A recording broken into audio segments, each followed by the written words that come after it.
வணக்க மக்களே, சற்று முன் வெளியான செய்தி ஒன்று வெளியாகியுள்ளது. டெல்லிக்கு சென்ற உளவுத்துறை ரிப்போர்ட்டா சேட்டையை காண்பித்த எடப்பாடி, கடும் கோபத்தில் மோடி.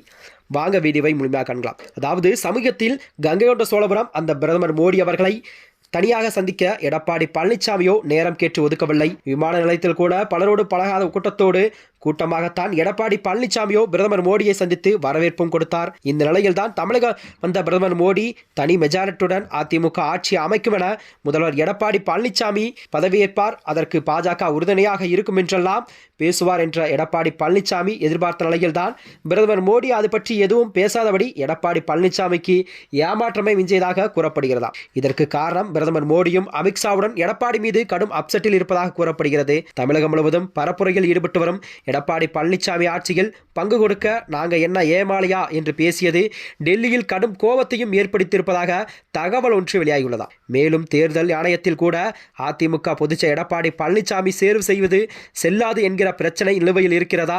இந்த நிலையில்தான் வரும் 2026 சட்டசபை தேர்தலில் இரட்டை இலை சின்னம் முடுக்கப்பட்டால் வேறு ஒரு சின்னத்தில் தன்னுடைய தலைமையில்தான் களமிறங்குவதற்கு ஏதுவாக தன்னை முன்னிலைப்படுத்துவதோ தற்போது தமிழ்நாட்டின் நிலவரப்படி எடப்பாடி பழனிசாமி பரப்புரை மேற்கொண்டு வருவதாகவும் உளவுத்துறை மூலம் டெல்லி தலைமைக்கு ரிப்போர்ட் ஒன்று போய்கொண்டிருப்பதாக தகவல் வெளியாகிறது. மேலும் அதிமுக பாஜக கூட்டணியை உறுதி செய்ய மத்திய அமைச்சர் அமித்ஷா திமுக கூட்டணியை உடைக்கும் வேலையை ஒரு பக்கம் செய்து கொண்டிருந்தாலும் கூட பாஜக அதிமுக கூட்டணியை வலுப்படுத்தும் வகையில் இருக்கின்ற கட்சியை தக்க வைக்கவும் மேலும் வெளியிலிருந்து பல கட்சிகள் உள்ளோடு வருவதற்கு திட்டமிட்டவும் அமித்ஷாவால் வகுக்கப்பட்டதா. அது மட்டுமின்றி தற்பொழுது திமுக கூட்டணியில் எந்த ஒரு சலசலப்பும் பெரிதாக இல்லை.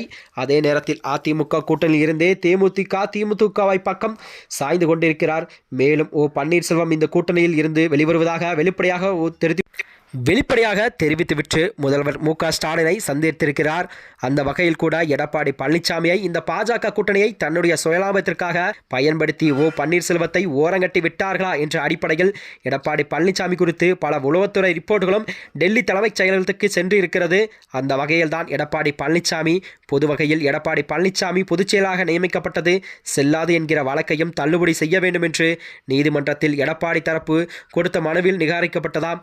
இதை தேர்தல் ஆணையம் முடிவு செய்யும் என்று உச்சநீதிமன்றம் தெரிவித்துள்ளதா. ஆனால் தேர்தல் ஆணையம் தற்பொழுது பீகாரை தேர்ந்த காரணமாக பிஸியாக இருப்பதால் இப்போதைக்கு உடனே எந்த ஒரு முடிவையும் அதாவது அதிமுக தொடர்பான விசாரணையை எடுக்க முடியாது என்கிற கைவிரித்து விட்டதா.